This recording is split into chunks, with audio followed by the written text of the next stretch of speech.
Vamos lá, pessoal? Continuar mais um pedacinho? A ideia aqui é fazer vou fazer um walkthrough com vocês no código, tá? Só chamar atenção mais ou menos. Eu vou direto, vou mostrar na apresentação os pedaços, depois a gente olha lá no código do Arduino. Mas mais ou menos para a gente lembrar, a gente viu na aula passada os principais componentes, né? Os principais componentes de classificação de imagem usando o TensorFlow Lite Micro, né? Então, a gente viu como é que eram os principais componentes. Quando a gente faz o deployment, né, pelo estúdio da Edge Impulse, uma grande vantagem que a gente tem é que grande parte da parte mais chata, vamos dizer assim, da parte mais complicada de inicialização dos modelos, né, definição dos principais parâmetros, isso está encapsulado numa única biblioteca. Então, toda a parte do TensorFlow Lite, mais as principais funções, as funções que são usadas para fazer chamadas, né, dos layers. Lembra que a gente tinha que definir quais eram os layers, quais os layers que a gente precisava, lembra?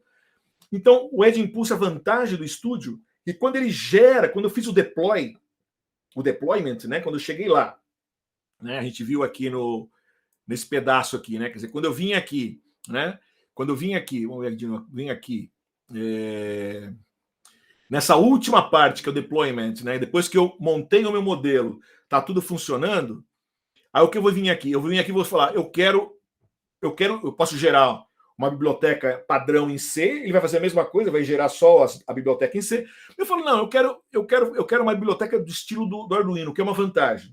O que ele faz? Quando eu fizer o deploy, vem aqui embaixo e mando ele construir, eu vou definir, vou usar o quantizado e tal, e mando ele criar aqui. Lembra, vocês já cansaram de fazer nos outros laboratórios que vocês fizeram. Ele vai gerar, automaticamente ele gera uma biblioteca. Essa biblioteca vai ficar no teu download do teu computador. Você pega essa biblioteca, né? Ela é uma biblioteca .zip e você vai lá e adiciona na biblioteca do teu Arduino IDE, né? Para quem usa o Arduino IDE, que é o que a gente está usando no curso. Quem usa outros IDEs, tem outros métodos. Mas o Arduino IDE é o mais fácil, lembra? Eu vou lá e carrego essa biblioteca. Quando eu carrego a biblioteca, né, ela me vem com alguns exemplos. Se você olhar lá, né, vocês já usaram. Eu tenho um exemplo com acelerômetro, legal. Eu tenho um exemplo com microfone, legal. E não tem com câmera, né? Então, o que a gente tem que fazer? A gente tem que fazer o seguinte,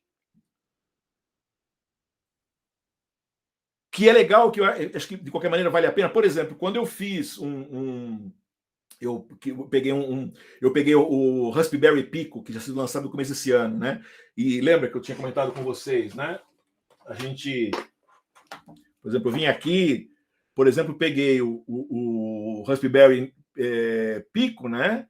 Que é um novo processador que a Raspberry tinha feito, né? Liguei o acelerômetro externo aqui, né? Ele não tem sensor nenhum, então liguei externo.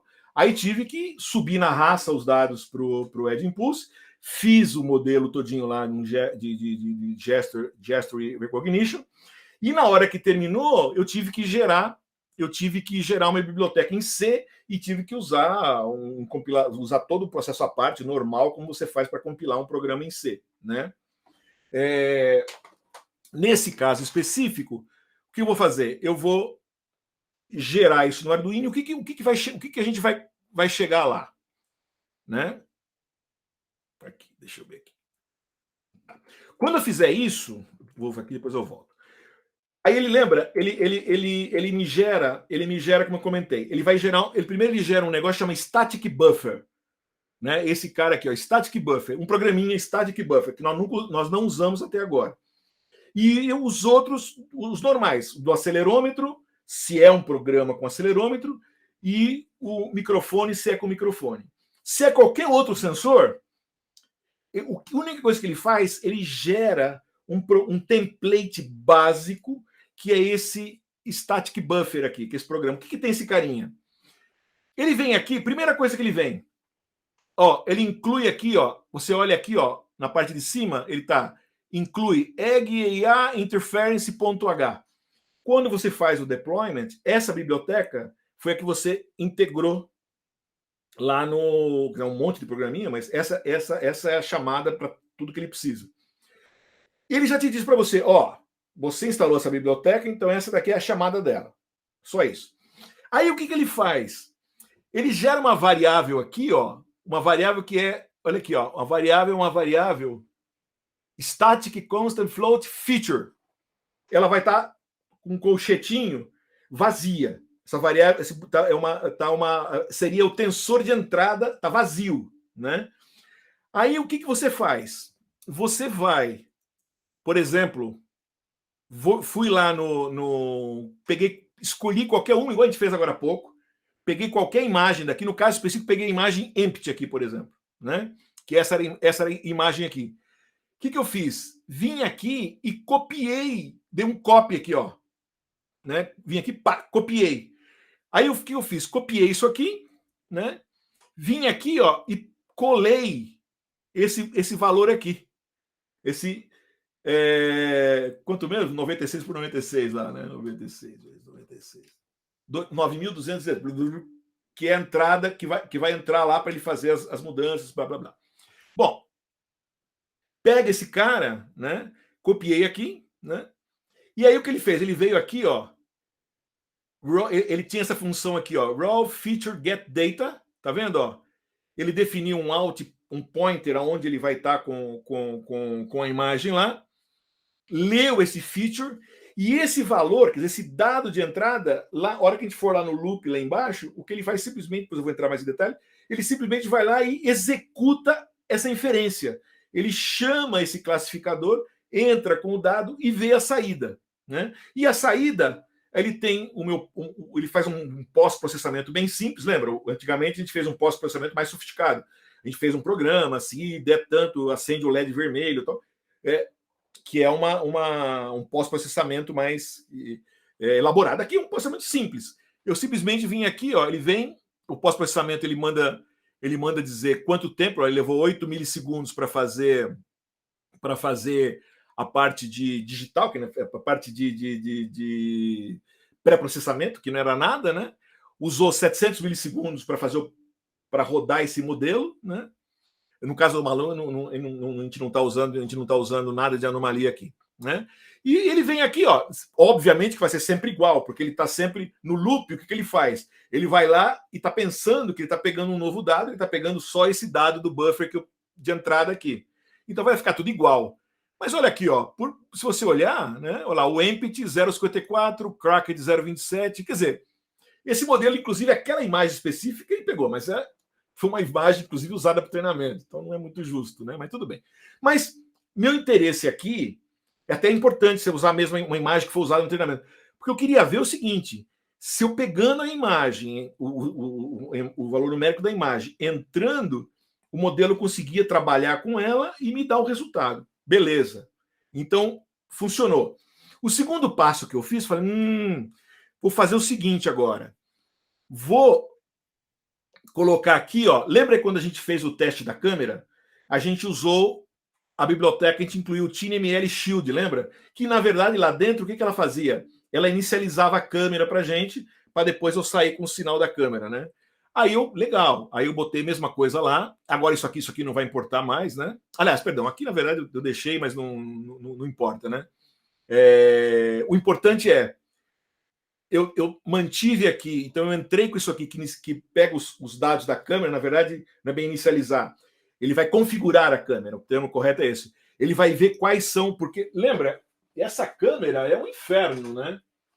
Essa câmera, essa daqui, por exemplo, é uns modelos que eu tinha feito separados, ela tem um monte de dados. Aqui eu tinha, antes de eu ter o kit, né? Isso aqui eu tinha usado para fazer meus primeiros projetos aqui. Aí eu pegava um canto, eu tinha um Arduino aqui, sei lá, pegava o Arduino separado, né? Colocava o Arduino aqui e usava a câmera aqui. E aí você tem que dizer para cada. Porque essa câmera aqui ela vai gerar os 8 bits de dado, aí você tem os sinais digitais para avisar a câmera para ela mandar o dado, né? Para FIFO, ela usa uma memória FIFO para mandar os dados, linha por linha. Por isso que essa câmera é lenta, né? Então, isso aqui eu tenho que programar. No nosso caso, a vantagem é que essa fiozarada aqui, né? Essa fiozarada está aqui embaixo, né? já está conectando a câmera, é os mesmos fios que estão conectando a câmera no Arduino. Essa que é a vantagem. No fundo, o kit é só isso, né? É só eliminar essa porcariada de fio aqui, mas faz a mesma coisa. E tem um botão, eu botei o botão aqui e lá tem um botão. Como eu já mostrei o circuito para vocês. Então, essa biblioteca aqui, essa parte da biblioteca aqui, TinyML Studio, ele define, então, faz todas as definições, carrega a biblioteca, a biblioteca do 767X, lembra que vocês carregaram lá e colocaram no Arduino, tá tudo lá dentro, né? Legal. E aí eu venho aqui, a única coisa que eu tenho que fazer, eu venho aqui na hora do setup, né? Na setup daqui do meu IDE, eu venho aqui, inicializo o Shield e inicializo a câmera. Eu vou, ó, por exemplo, nesse caso aqui, é um câmera begin, lembra lá? Eu vou usar um QCIF, né? Eu tinha comentado com vocês, depende da resolução, né? De quantos pixels, a resolução vertical e horizontal aqui. O tipo do vai ser o QCIF. Aqui, como é que é o padrão? No caso, é um RGB 565. O número de frames, no caso específico, essa câmera pode ser 1 frame por segundo ou 5 frames por segundo, quer dizer, super baixo. Uma câmera normal, se você pegar um SPCam, são 30 frames por segundo, né? E aqui é o nome da câmera para saber. Quer dizer, vim aí, inicializei, fiz, beleza, testei, pá, funcionou, joia. Então, veja bem, esse template que a Edimpulse me fez, funcionou. O segundo passo, eu fui lá, incluí a câmera, funcionou também. Aí eu posso pegar, inclusive, podia pegar o sinal que a câmera gera e olhar na serial, como a gente fez no teste da câmera. Tá? Em seguida, né? Então, o que a gente vai precisar fazer? A gente, só lembrando da estrutura, lembra que nós comentamos na aula passada? A estrutura para você fazer inferência no microcontrolador é mais ou menos sempre igual. Eu vou fazer a inicialização, né? Depois eu vou fazer, dentro do main loop, eu tenho que capturar, lembra, vocês viram, a gente fez o image provider, que é capturar a imagem, né? Capturar a imagem e pré-processar a imagem. Entrar na parte do TensorFlow Lite Micro, que é executar a inferência, quer dizer, entrar no modelo e chegar nos labels de saída, e fazer o responder, que poderia fazer acender LEDs ou não, ou botar. No caso específico, eu só escrevi só mandei sair na serial. Então, se a gente for quebrar, começando pelo. Vocês lembram que na inicialização era um monte de coisa. Aqui está muito mais simples. Por quê? Eu tenho que fazer a inicialização da câmera, isso aí eu não consigo fugir, né? Mas toda a parte de alocação do modelo, definir. Lembra que era muito importante definir a arena, né? Tudo isso é feito. Quais são os labels, quais são os layers que a gente vai precisar colocar? Tudo isso é feito diretamente pela library lá, o eggs.ai, o interface.h. Tudo encapsulado lá. Mas a inicialização da câmera eu vou precisar fazer, tá? Então, olha lá, só para te lembrar aqui. Então, aqui em cima eu tenho então a parte de libraries da câmera. Aqui eu faço algumas definições importantes. Eu vou ter que definir, por exemplo, quantas colunas e entrada, porque para mim depois fazer as conversões, né? Aqui eu tenho umas funções auxiliares, que isso aqui eu peguei com o pessoal, com sugestão do pessoal da Edimpulse, para fazer conversão em C de dados coloridos para transformar isso, fazer o crop da imagem e principalmente, na verdade, converter os padrões que é um RGB 565 que a câmera sai e tal. Então, teve que ser um pouco feito na raça, eu fui fuçando, vendo com o pessoal, pegando exemplo deles e conseguimos fazer. Bom, a iniciação da câmera não tem muito segredo, é aquela funçãozinha padrão, né? Câmera begin, aqui eu tenho a resolução da câmera, aqui eu tenho o padrão de cor, aqui eu tenho frames por segundo e qual a câmera que eu estou usando. Na verdade, isso é uma biblioteca. Quando você carregou lá a library da 767X, né? Por exemplo, essa câmera que eu tenho aqui esse modelo aqui é um modelo 7670, né? Essa do nosso kit é 7675, né? Então quando a gente abaixa a biblioteca padrão, que é a 767X, aí depois você tem que dizer qual que é a câmera que você está usando. Basicamente, eu fiz isso aqui e já inicializei a câmera. Tá? Legal. A hora que eu vou, no comecinho do programa, isso aqui não é... Eu quis fazer porque eu acho que é legal. eu mandei imprimir aqui dentro do setup. O importante é a inicialização da câmera, tá? Que está aqui embaixo, então aqui é o câmera begin, né? Na verdade, se der um erro, ele vai dizer que falhou, se não escrever nada que passou bacana, né? Aqui eu só botei, só para a gente deixar guardado, para não perder. Olha lá, esse QCIF aqui podia ser VGA 640 por 480, que é a máxima resolução que essa câmera tem. Podia ser 352 por 240. Né? Eu não testei, mas me parece que o pessoal tinha conversado com o pessoal do fabricante para conseguir um QCIF que era um pouco menor que esse. E talvez até e eles estavam vendo de fazer um QCIF, que daí seria um valor bem menor, porque aí eu já conseguia pegar o sinal sem precisar fazer um crop. Porque eu tenho um problema, que quando eu faço crop aqui, eu não estou fazendo, na verdade, eu talvez tenha que melhorar um pouco isso, a gente não está fazendo exatamente uma redução de dimensionalidade igual a gente faz com Python, né, que é fácil. Aqui, na verdade, fazendo um crop na imagem, tá? Então, na verdade, ele faz um crop, por isso que depois, quando ele faz o image augmentation, a gente faz uma jogada dos crop da imagem de entrada para garantir que a gente consegue pegar mais ou menos. Mas são coisas que a gente vai ter que ir melhorando aí, né? Legal, então eu inicializei aqui. Bom, então, de novo, então o próximo passo. No começo, então, eu inicializo, né, o modelo. Você viu que toda aquela tralha que a gente viu na semana passada, não precisei fazer. A Edimpulse fez para a gente. A única coisa que eu fiz, então, foi inicializar a câmera. E eu pedi para o Edimpulse me listar, por exemplo, qual o tamanho da Arena, que é muito importante. No caso específico, vai dar 100 kilobytes, para você ter uma ideia. A Arena é onde, dentro da RAM, que ele joga joga com os dados, né, com buffer para trabalhar, né, que a gente viu. Então, na parte do Image Provider, eu vou ter que fazer duas coisas, né? Como a gente fez na outra vez também. No exemplo passado, a gente pegou, eu leio da câmera e em seguida eu faço, eu preparo, né? Corto a imagem direitinho. Eu vou fazer a mesma coisa aqui, né? Lembrando, então, quando eu faço a leitura, eu vou criar aqui, ó, eu venho câmera read frame, que é para mim ler o valor. Isso já está dentro lá do meu loop, né? Com isso aqui eu li, né, o frame buffer, tá? Que é o valor que ele leu, o valor que veio da câmera. E esse cara eu fui lá para o cutout get data, tá? Que é uma função que está lá no início, que é essa função que basicamente ela vai pegar o QCIF 144 por 176, usar aquelas funçõezinhas lá para converter o colorido para o preto e branco e tirar a dimensão dela e deixar ela quadradinha 96 por 96, tá? Então, a saída dessa função, quer dizer, quando eu saio dessa função aqui, aqui, ó, signal get data, aqui eu entrei esse pointer aqui na função, né? Então, ele entra com o buffer de entrada e sai já com ele bonitinho, né? A gente faz um teste aqui para ver, tá? É a saída da função. Esse sinal de saída limpinho, bonitinho, de 96 por 96 lá, compridinho, é a minha entrada do TensorFlow Micro, né? Que eu vou ter que entrar lá para fazer a minha inferência, tá? Que é uma função run classifier. Aqui, ó, o pointer, esse signal é onde está exatamente o valor da minha imagem, né? E eu vou vir aqui mandar ele imprimir o resultado para mim aqui, tá? Então, e aí, beleza. Então, isso aí eu vim lá, capturei a imagem.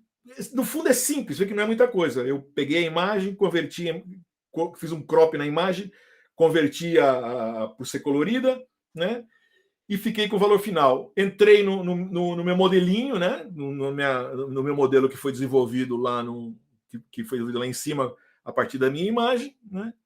E tem a saída. E aí vou fazer o meu detection responder, quer dizer, dada essa saída, fazer alguma coisa. Que basicamente o que eu vou fazer é só mandar imprimir, né? Quer dizer, eu venho aqui, entro com o que vocês já fizeram lá, lembra?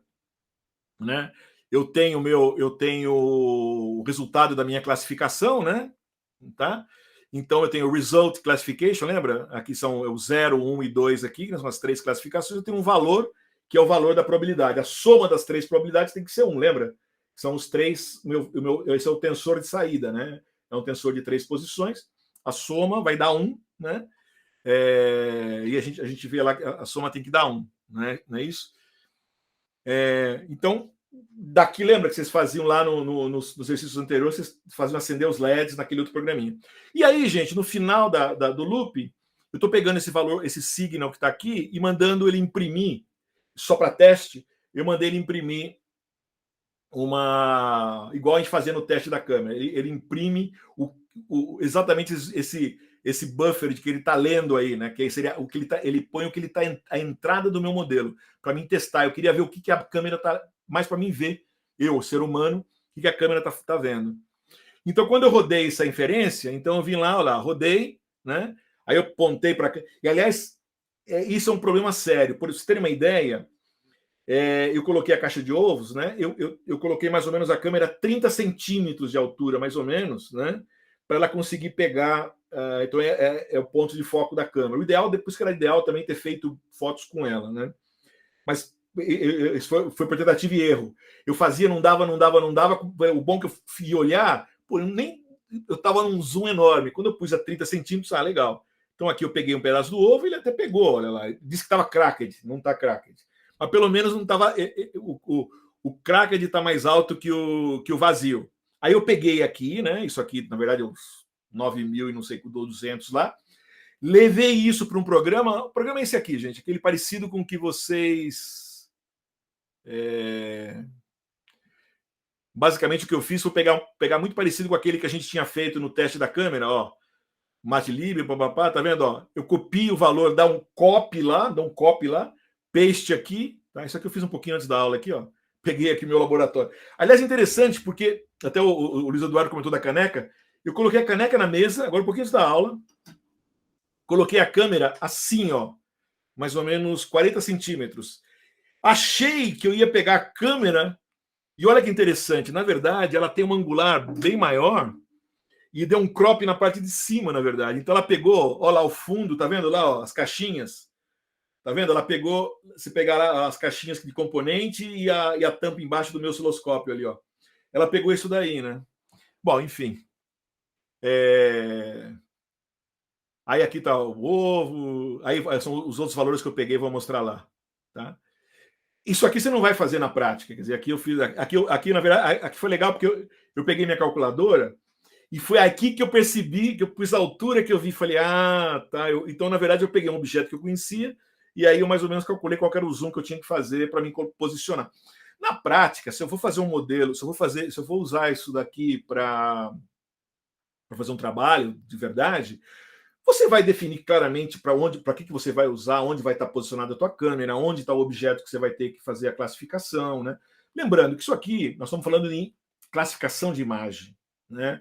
Então não é um object detection. A classificação de imagem, eu vou ter uma imagem, a ideia é ter uma imagem no meu campo de visão, né? E é bem controlado, porque esse é um modelo relativamente simples, ainda mais com essa câmera, etc, né? Mas a filosofia é mais ou menos a mesma, tá? Legal. Então, aí eu fiz vários casos. Olha aqui, olha. Esse aqui, por exemplo, tá vazia, né? Olha, ela pegou mais vazia do até assim, dado que era bem ruim o modelo, né? Essa aqui pegou bem vazio, aumentou. Aqui ela tinha um pouquinho de ovo. Foi razoável. Nada parecido com o que a gente fez nos outros casos, né? Que a gente conseguiu um modelo muito legal com movimentação, com vibração, com som. Realmente, com imagem não é fácil, porque a gente a câmera é muito pequena, o processador é pequeno, então tenham isso na cabeça, né? Que trabalhar com imagem é realmente mais complexo, né?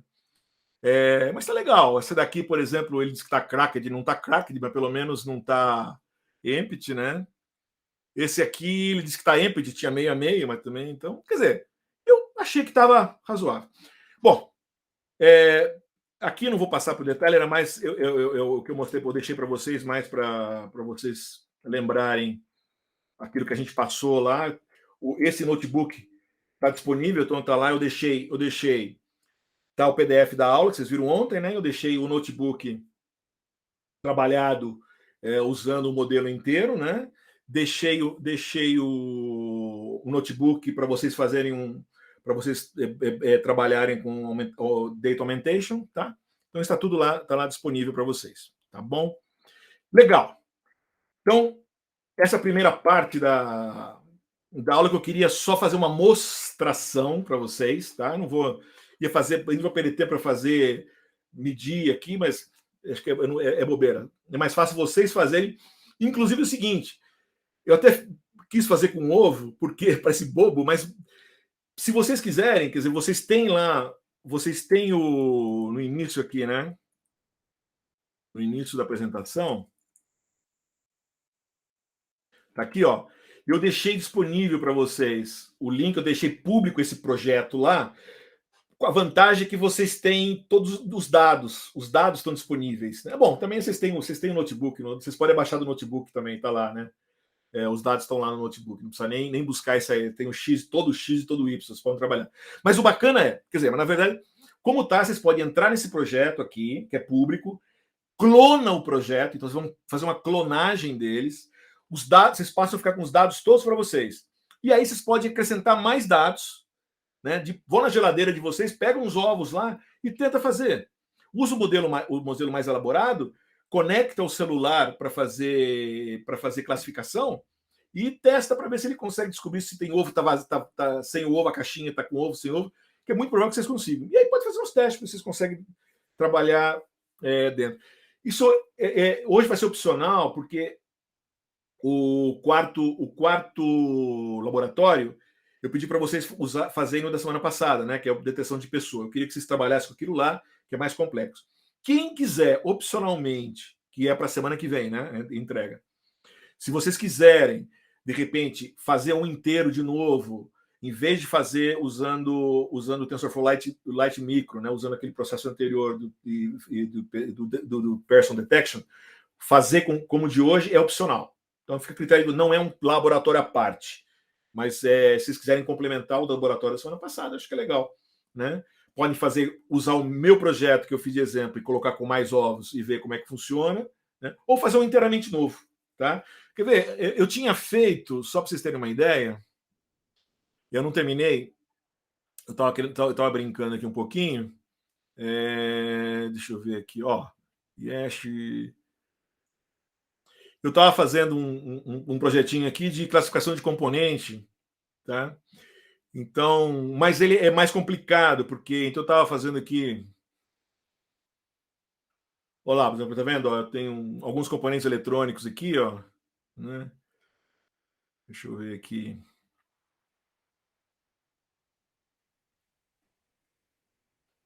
Um capacitorzinho ali, tá vendo?